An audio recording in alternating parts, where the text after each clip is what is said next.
ยัดใส่เนี่ยขนมยังไงมาบ่ยืนตาต้องพอใจข้างเนาะ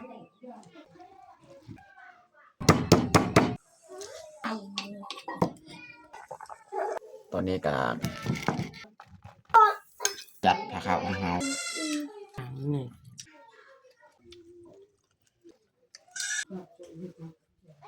อย่าลืมกดไลค์กดแชร์และกดติดตามเด้อพี่น้อง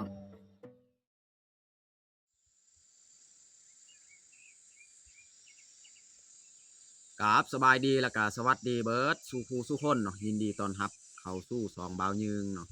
แล้วก็ไผที่เข้ามาเบิ่งมาชมคลิปเบายืงเนาะเบายืงก็ขออวยพรให้ทุกคนจงมีสุขภาพแข็งแรงให้ร่ำให้รวยเนาะเอาน้องพลอยทักทายสบายดีลุงป้าสบายดีลุงป้ามื้อนี้ไปไสน้องพลอยมื้อนี้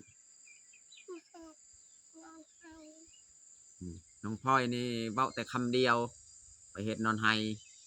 ก็คือมื้อนี้นี่พาน้องพลอยนี่เข้าหมู่บ้านหนึ่งเนาะก็คือหมู่บ้านอันนี้นี่เขาเจ้ามีบอนคายเครื่องเนาะก็เลยเฮาสิพาน้องพลอยหาซื้อเครื่องตามที่FC ทางไทยที่เพิ่นช่วยมาให้เบายืงเนาะเพิ่นอยากให้เบายืงซื้อเพื่อเป็นนัวเนาะก็เลยวันนี้แหละสี่พาน้องพลอยเข้าไปอยู่ฮานฮัทเนาะเอาแล่นรถจากบ้านเบายืงบ้านอันนี้นี่ประมาณ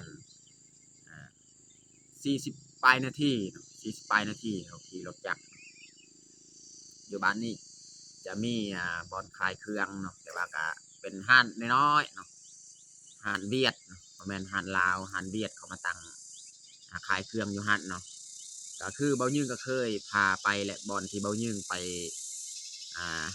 ส่งเมียช่วงไปฝากทองยังอยู่บ้านหันมีสุขสลายยังเนาะบ้านหันซื้อบ้านนี่เป็นบ้านตะนึงเนาะพี่น้องเนาะ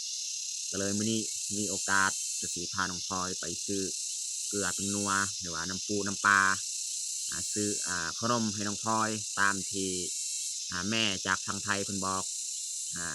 หรือว่าพี่ดาเนาะพี่ดาจากทางไทยบอกให้เบายืงซื้อขนมซื้อเกลือเป็นนัวใส่ภายในเฮือนในบ้านพี่น้องเนาะโอเคบอยไรห่างไม่แต่ทุกคนติดตามเบิ้งเขาก็สิอัปเดตตามทางเนาะบนใดแบบสะดวกบนใดบ่สะดวกบ่ยืนกับบนใดทายเพราะว่าทางมันค่อนข้างยากสิทายกับญาติแน่ญาติสิพารถล้มอีหยังประมาณนั้นแหละเพราะว่าทางมันลำบากเนาะการไปการมาเอาไม่แต่ทุกคนติดตามเบิ้งติดตามชมแบบยาวๆเลยตอนนี้เขาก็เดินทางออกจากบ้านเฮานี่มันอยู่เทิงหั่นเนาะเขาก็เดินทางมานี่พาน้องพลอยไปตอนนี้เขาก็สิเริ่มออกอีกเนาะแต่นี้ไปบ้านตะนึงหั่นบอนมีเขาขายเครื่องหั่นก็ยังไกลอีกนี่ประมาณ30 ปลายกว่านาทีเขาขี่รถไปจักหน่อยเนาะเป็นทางดินแดงนี่ทางยากแต่ว่าเดี๋ยวนี้ยังแค่แน่ฝน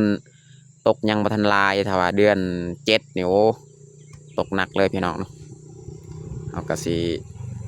แล่นรถลำบากพี่น้องเนาะ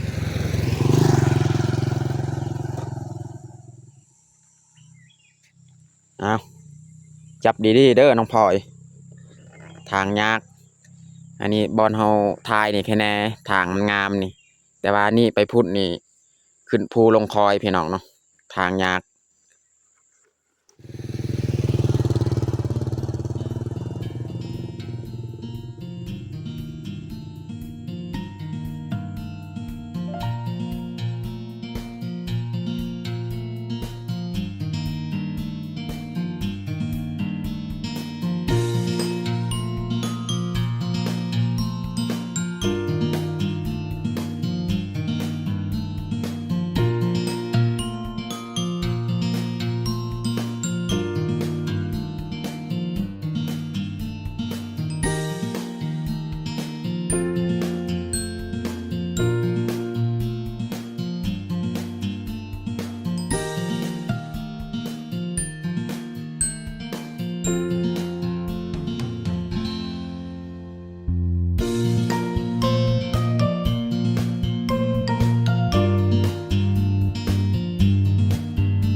ตอนนี้กามาฮอดบอน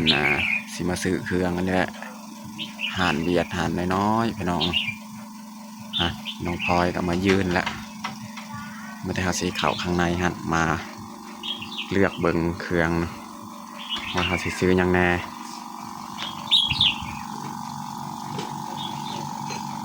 ไปน้องพลอย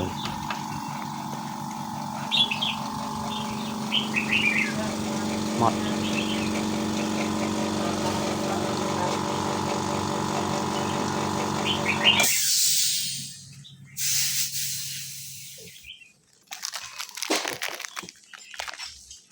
เอา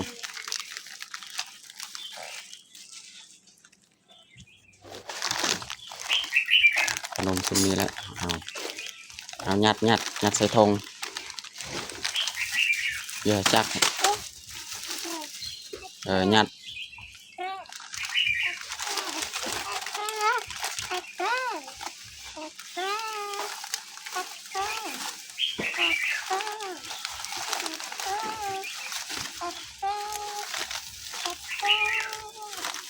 เอาคือ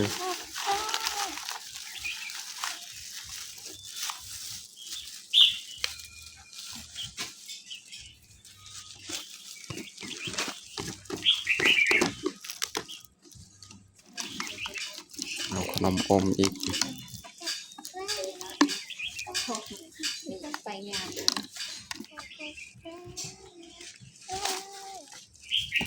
จักรธง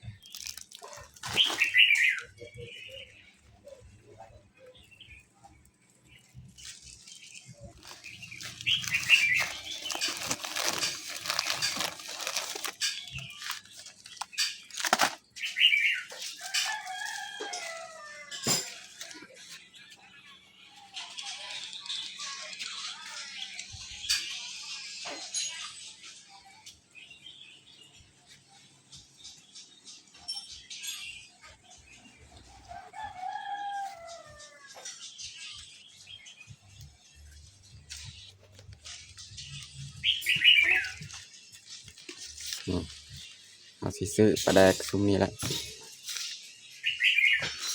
ปลาแดกเป็นเท่าไรบ่เอ่ยน้ำปลานี่เอาไปหา35ติดตัวนี้เอ่ย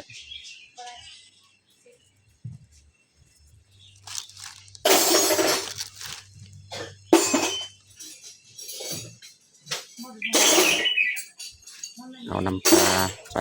แดกกันแต่ปลาแดกแบบนี้แหละพี่น้องน้ำมันสิเอาแนวละตุกเลยเป็นนัวเกลือเป็นนัวนี่สิเอาเกลืออีกน้องพลอยไปหิวขนมแล้ว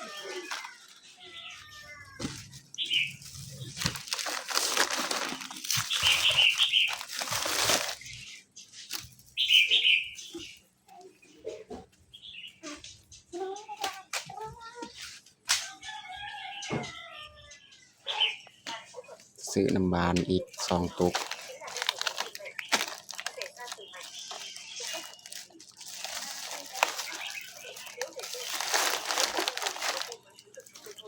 สิให้เพิ่นไล่ก่อนซุมนี้ก่อนเนาะนี่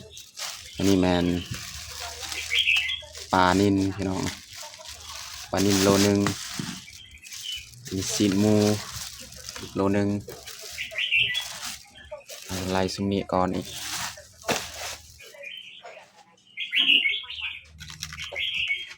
น้องพลอยกินขนมแล้วบัดนี้เฮาสิเกียมยัดอีกเครื่องซุมนี้เนาะยัดก่อนแล้วจึงมาซื้อไม้อีกจังหน่อยนะ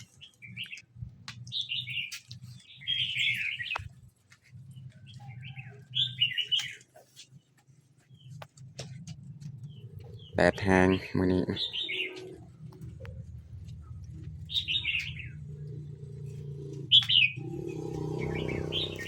อ้าวยัดน้องพลอย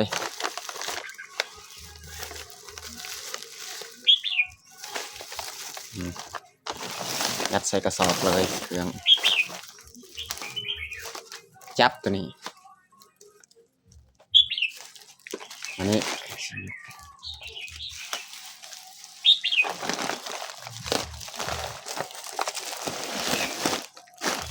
บอตัวนี้ปะอยู่กระตารถอยู่ในแมนซีนหมูกับออกขนมฮะซีนหมูกับปลาอยู่อยู่กระตานี่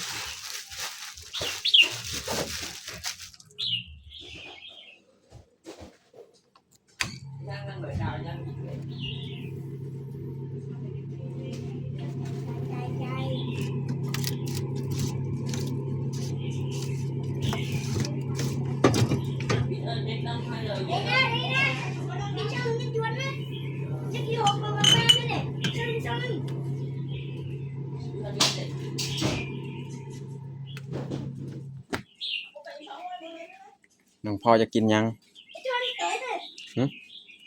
น้ำมะพร้าวไว้ไม่เงาจ้ะน้ำมะพร้าวไม่เงาจ้ะ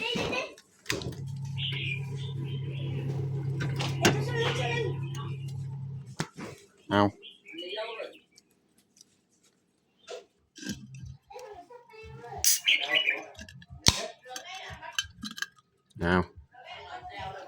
ค่อยๆกินเด้อ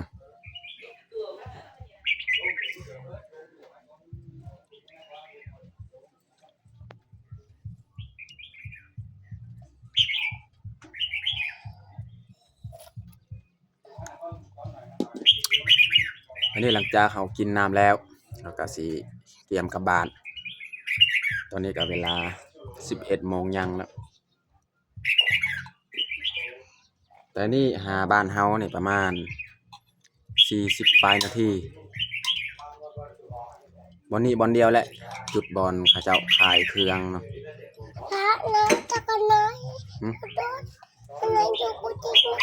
ก็รามีนาวเด็กตาหอยจุยหมดเลยเงา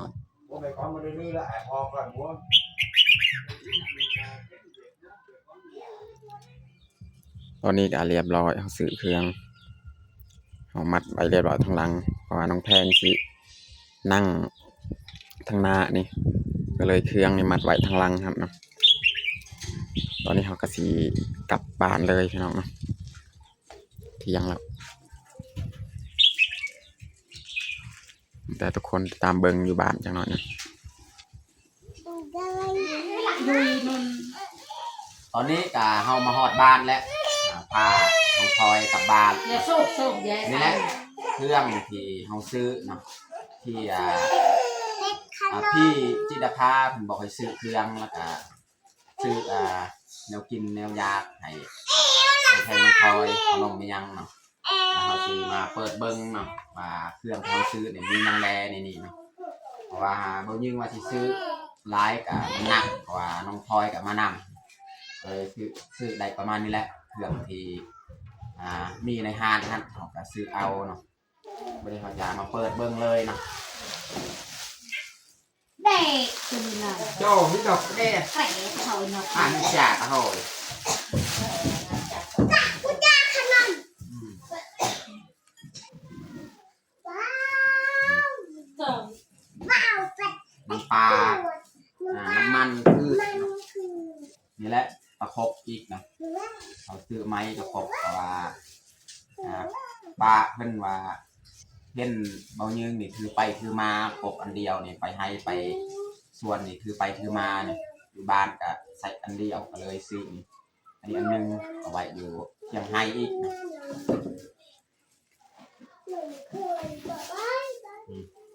อันนี้ก็หอมแดงกะปิ2 ปองหัวกระเทียม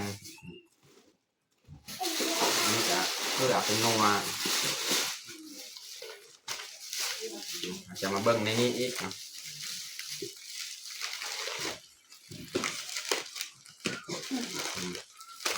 ขนมให้น้องแพงน้องพลอย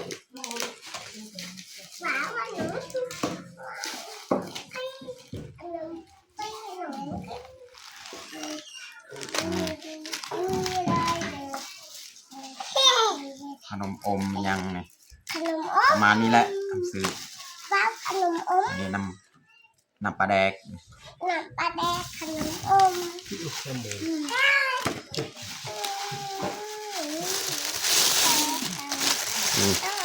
อันนี้ก็คือเกลือกับเป็นนัวเนาะ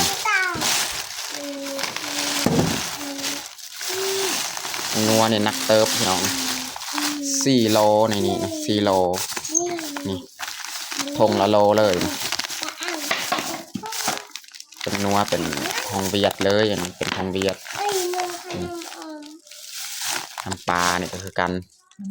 น้ำปลานี่เบายืงมักใส่น้ำปลาเวียดนะแซ่บนี่มันน้ำปลาแดกของไทยอีกน้ำมันนี่ก็ของเวียดคือกันนี่เกลือนี่เกลือหอมแดงกระเทียมเนาะกะปิเครื่องที่เฮาสิเฮ็ดขั่วกินภายในเฮือนครัวก็ประมาณนี้แหละซื้ออันนี้ขนมเอาจีกให้เลยให้น้องพลอยน้องแพงน้องพลอยนี่ได้กินแล้วอยู่พุ่นเนาะอยู่หาด Bukan tekan. No lah cha no em. ก็ไปดังแต่ดีแล้วดูเอาไว้มันจ่าดังเอาให้น้องแพงกัน No phang. Phang ăn. กินขนม อมหนูนะคุณตา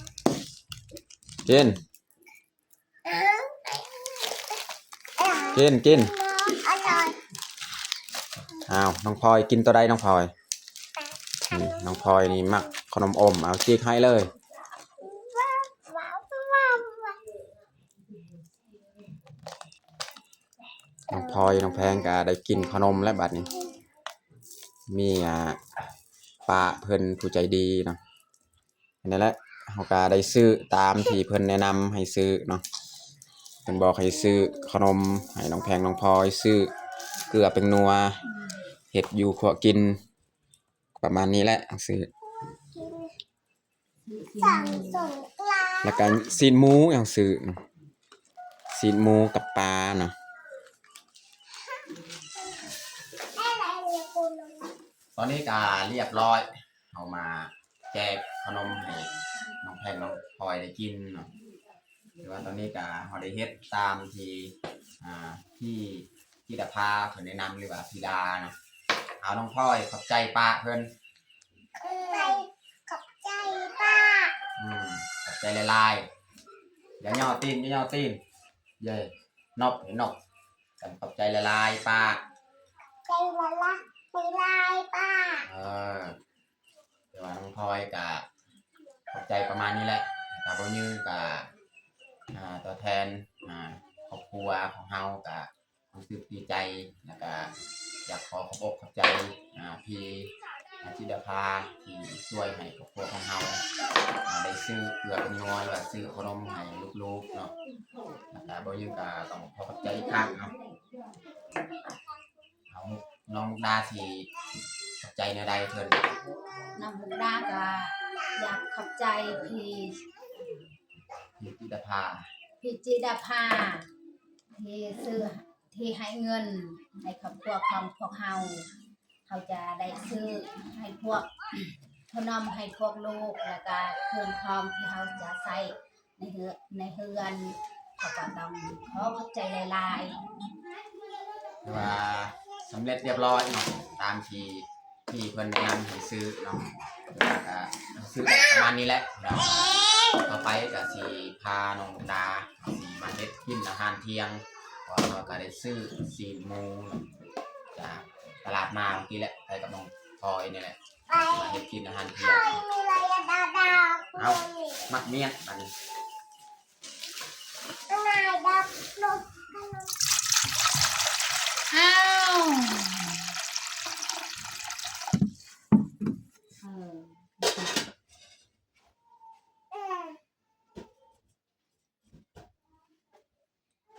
đi đâu cái tầm đi dạo đây tỉnh đảo ตอนนี้เฮาก็สิมาเฮ็ดอาหารเที่ยงพี่น้องเนาะนี่แหละสิเอาซีนหมูที่เราซื้อของกินแหละอันนี้แหละซีนหมูที่เราซื้อของกินและเราก็ทำความสะอาดเรียบร้อยเนาะ มีทั้งกระดูกนำปนกระดูกคางแล้วสีมาต้มแล้วก็ปิ้งอีก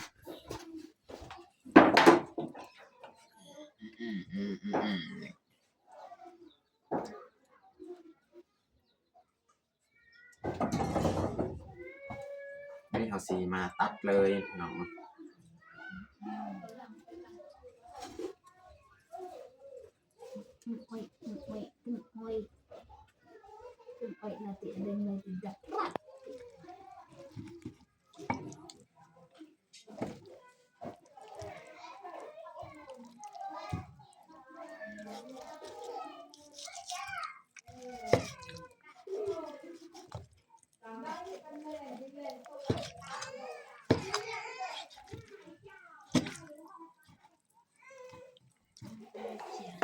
ตัวนี้แหละเอาสีปีกนางมันนี่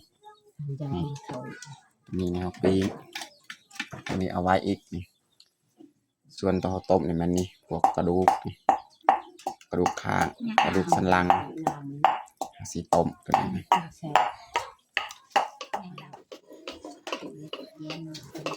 ใส่เกลือพี่น้อง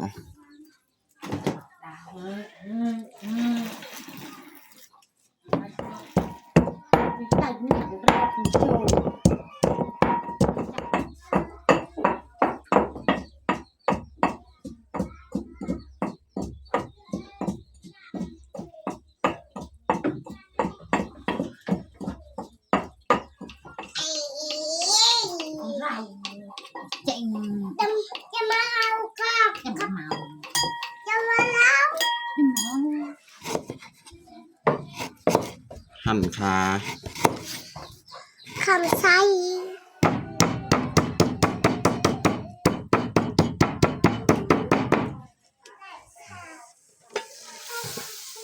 หน้าข้าวต้มกาเดือดแล้วนะครับสีปรุงเลยนะใส่พริกกระเทียมมะแคนใส่หัวสีไข่ ใส่กว่า ใส่ขา ใส่ขา แล้วก็ใส่ผงนัว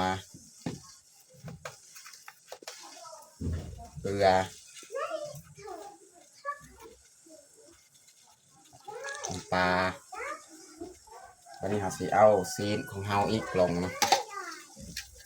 ซีนกระดูกมาแหละคนกัน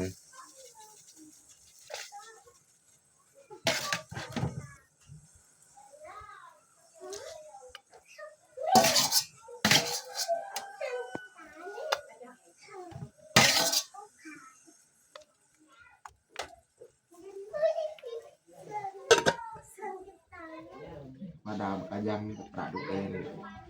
หลาบ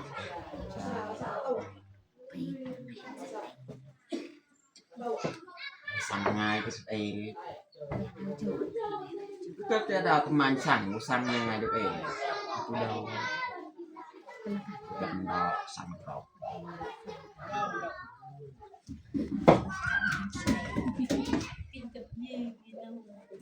นี่เขาสิหั่นมากมันเต้ามาแกงใส่เลย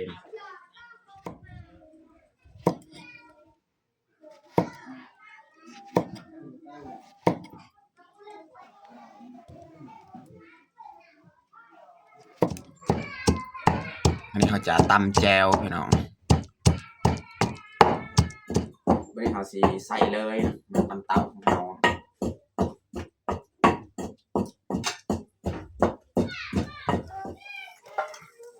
โอ้เหี้ยแหละ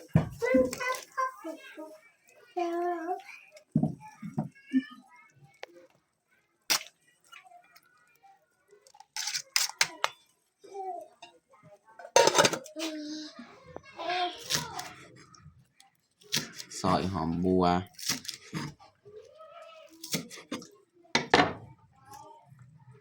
อันนี้ผักอีตูประเภทแกงเนี่ยมันต้องใส่ผักอีตูพี่น้องจึงหักจึงหอมดีตอนนี้ก็น่าจะสุกแล้วต้มกระดูกคางหมูพี่น้องกระดูกสันหลัง อันนี้มันใบคิงใส่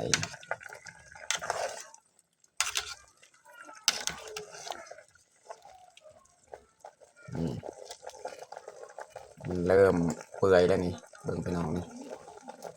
เนื้อมันหลุดจากกระดูกแล้ว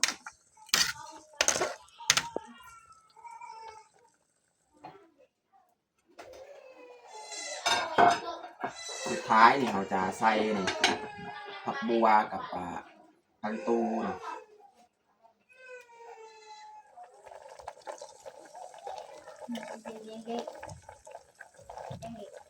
เรียบร้อยพี่น้องเนาะแกงของเฮา No, đâu.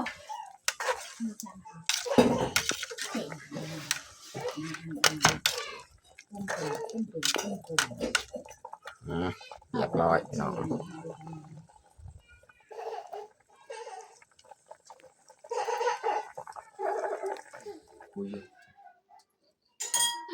วันนี้เขาจะโป้งเลยเนาะ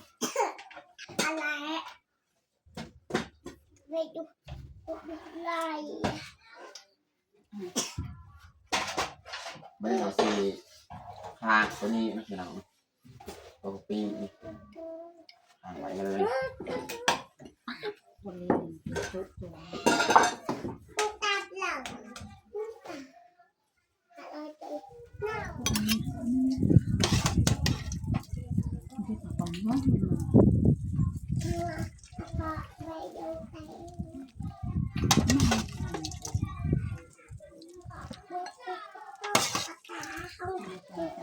ไปอันนี้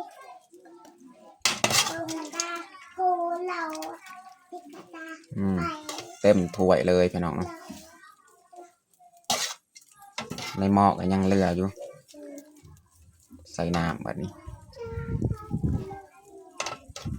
สดน้ำกอกๆเลยพี่น้องเนาะ กูจะหาดีไหมนะ ได้แล้วเต็มถ้วยเลยพี่น้องเนาะ Ôi, in cần.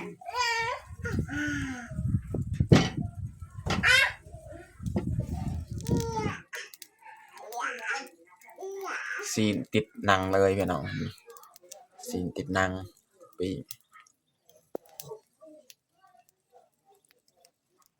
ตอนนี้ก็ไก่สิสุกแล้ว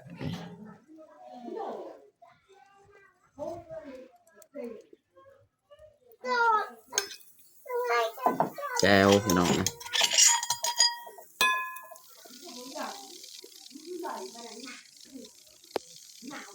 Tôi đặt lời tiền.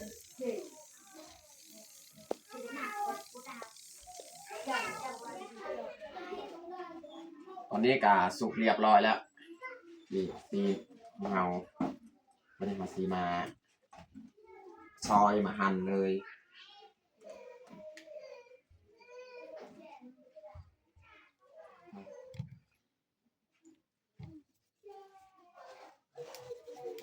วันนี้เราจะมาหั่นเลยพี่น้อง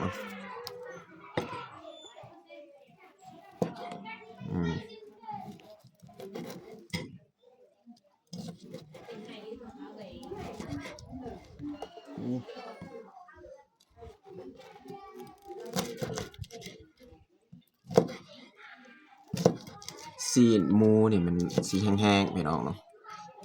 มันบ่คือซีนหมูบานพี่น้องอันนี้เป็นซีนหมูปลานะบ่ยืงเบาแต่ซีนหมูเมื่อกี้เนาะเป็นซีนหมูปลานะพี่น้องเบิ่งนี่หนัง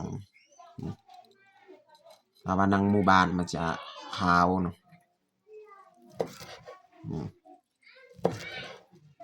ซีนหมูปลานี่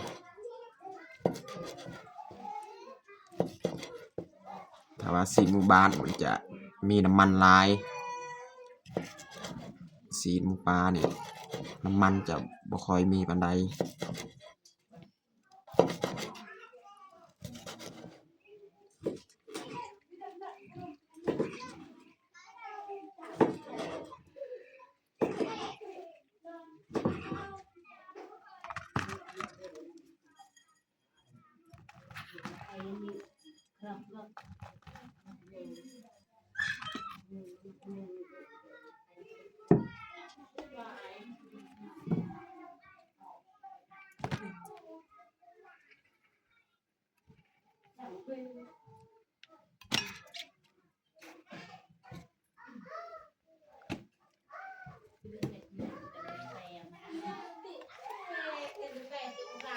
เรียบร้อยพี่น้อง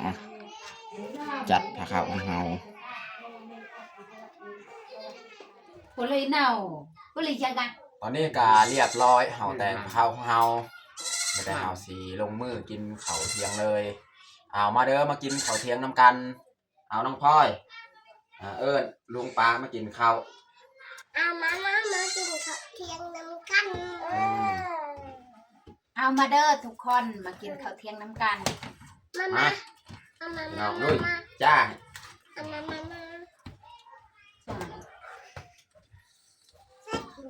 ข้าวยัง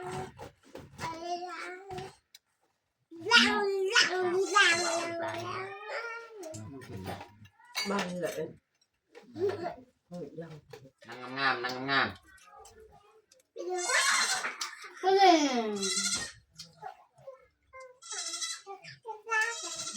ข้าวนี่เป็นตัวอย่าง ก็อีกอย่างนึงก็ได้ก็เงาจ้าแก่แล้วจ้านี่นะได้ ด้นๆเท่านึงได้กินอาหารแบบนี้พี่น้อง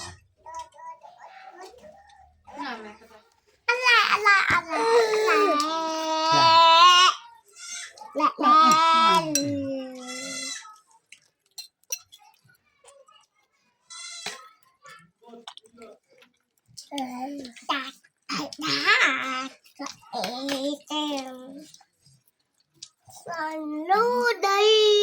ลองเวลาไม่ได้เชอไอเชอจะตายลงเวนตลอด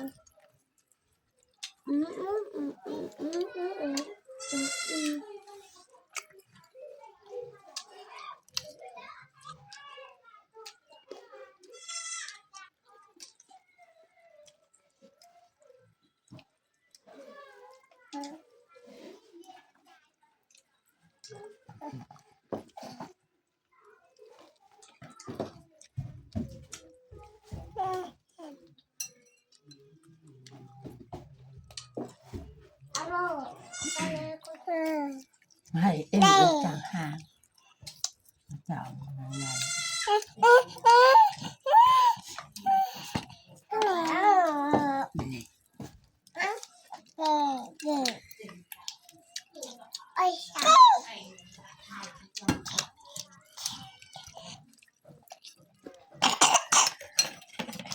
นี่นนชาจ้ะ